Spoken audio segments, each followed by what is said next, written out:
70% des personnes qui gagnent au loto deviennent toxicomanes, se suicident ou font faillite dans les années qui suivent. Quand j'entends autour de moi des salariés exaspérés, des amis ou de la famille qui sont fatigués et qui ne rêvent que d'une chose, gagner le gros lot pour se sortir de leur quotidien morose, eh bien je me dis qu'ils n'ont pas compris. Mais il y a peu, tu sais, je me disais la même chose qu'eux. J'imaginais le temps libre que j'aurais devant moi avec cette fortune, la liberté de ne plus travailler, d'aller où je veux.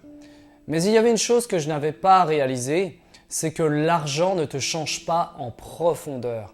Il ne t'apprend pas à traiter tes problèmes et il ne t'apprend pas directement de nouvelles compétences. Tu sais, je l'imaginais un peu comme la clé qui me permettrait de me sortir de tout. Mais il y a quelque chose que je sais que l'argent ne me donnera pas et c'est se sentir bien avec soi-même. Et pour atteindre cet état, il faut avant tout passer par des expériences, apprendre, se tromper, mais surtout découvrir sa mission de vie. Et ces 70% de gens qui tournent mal après avoir été millionnaires, c'est sans doute qu'eux aussi n'étaient pas armés. Pourquoi la FDJ a mis en place des groupes de soutien qui accompagnent les gagnants pendant plusieurs mois, voire plusieurs années? C'est comme un peu si tu donnais tout de suite un lance-roquette à un jeune militaire qui vient d'intégrer l'armée. Il ne sait pas encore manipuler cette puissance qu'il tient entre ses mains. Avant de pouvoir proclamer à tant de pouvoir et de richesse, il te faut une ossature solide. Et cela passe par un profond apprentissage et aller à la découverte de toi-même.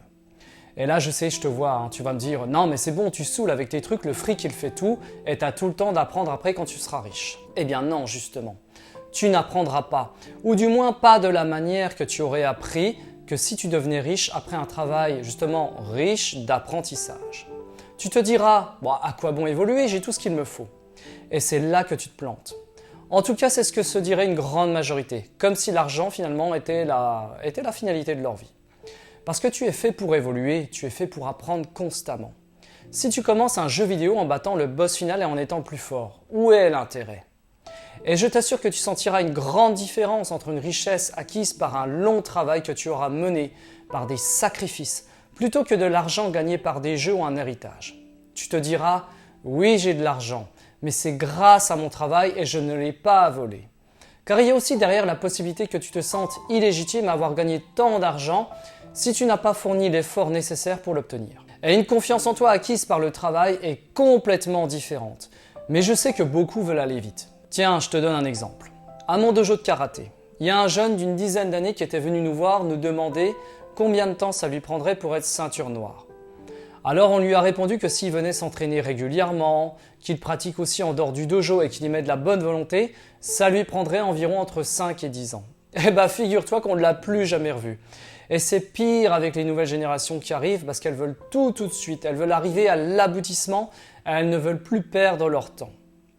Et je peux aussi te citer quelqu'un de proche à moi, mon père qui pensait que l'argent allait le sauver.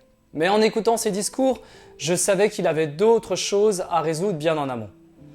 Et quand je lui montrais ce que je faisais pour ma santé en termes d'alimentation, de plantes que je prenais, et que je lui disais que oui, récupérer sa santé, ça peut prendre du temps. Mais il me disait que c'était trop long et il se jetait sur la boîte de médicaments pour ne plus avoir à souffrir et aller plus vite. Alors je sais que cette vidéo, elle va pas plaire à tout le monde, car peu sont dans un processus de remise en question et d'apprentissage au quotidien.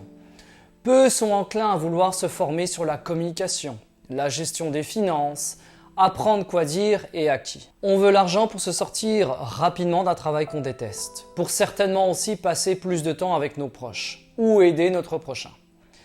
Oui, ce sont des causes louables, mais ta top priorité devrait être celle de découvrir quelle est ta contribution au monde. Pourquoi es-tu fait? Car chacun ici-bas a une pierre à apporter à son édifice. Et je sais que je vis juste car j'en ai entendu énormément dire « Ah, je vais me faire chier si je gagne au loto ». Preuve que ces gens n'ont pas trouvé ce pourquoi ils étaient faits. Même des célébrités. Et des exemples de célébrités qui ne vont pas bien malgré leur argent, il y en a pas mal. Par exemple, Katy Perry qui avoue avoir eu des pensées très dangereuses et qui s'est coupé les cheveux courts pour tenter de retrouver une authenticité. Ou encore Robin Williams que Sam Neill déclare être la personne la plus triste qu'il n'ait jamais rencontrée. Et il s'est suicidé en 2014. Et il avait pourtant des enfants, l'adoration de son public. Là encore une fois, la preuve que c'est l'amour de soi-même qu'il faut rechercher. On remet à ces gagnants le pactole alors que la plupart d'entre eux n'ont aucune notion d'investissement, de fiscalité, ne savent pas comment réagir face à cette nouvelle. Est-ce que je dois l'annoncer? À qui? Et est-ce que je vais être harcelé toute ma vie? Le cadeau qui paraissait si beau, finalement, il arrive avec un tas d'angoisse. Alors que si tu travailles tous les jours sur toi et que tu tentes de développer une affaire pour gagner plus d'argent, eh bien ces notions elles vont venir au fur et à mesure du temps. Parce que tu vas développer des compétences, mais surtout un état d'esprit adapté à ta nouvelle personne que tu es en train de construire. L'évolution elle se fera progressivement et tu te prépareras éventuellement au moment où tu gagneras peut-être beaucoup d'argent.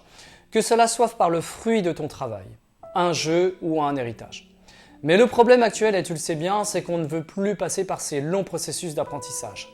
On ne veut pas cravacher. Par exemple, si tu veux faire un business dans le développement personnel, tiens. Tu sais que tu devras améliorer ta présentation, être plus impactant, soigner ton physique.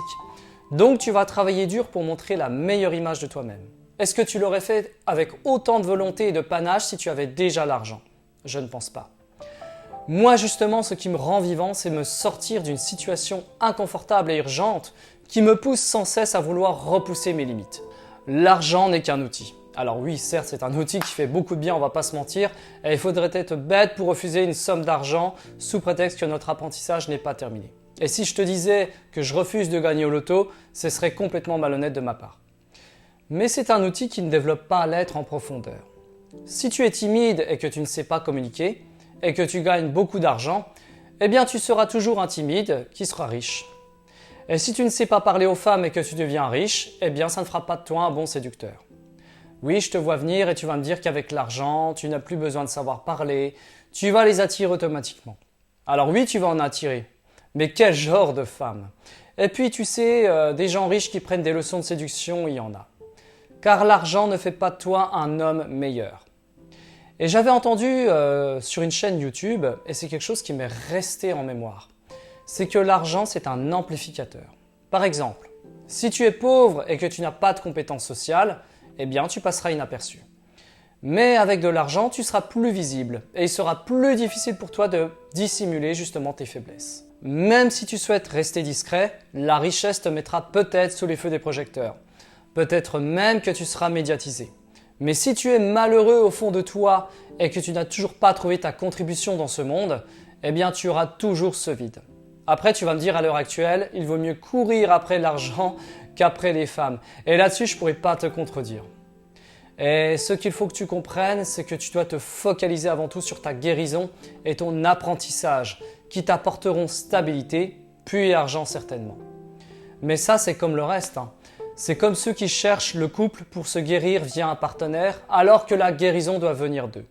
Car si tu n'as pas effectué ce travail sur toi-même, tu vas t'acheter peut-être une nouvelle voiture de sport, de beaux habits, une maison près de la mer. Sur le coup, tu vas te sentir bien important. Mais si tu n'as pas fait de travail sur toi-même en amont, tu ne seras qu'une loque. Vide. Alors certes, riche matériellement parlant, mais vide spirituellement. Et je ne vais pas te sortir le cliché de la richesse intérieure car on vit dans un monde matériel et sans argent, oui, nous sommes en danger. Mais ne vois pas l'argent comme une finalité. Vois-le comme une récompense de ton processus d'apprentissage. À quoi bon observer un coucher de soleil au volant d'une voiture de luxe si au fond de toi demeurent des blessures non guéries, de l'amertume, de la noirceur?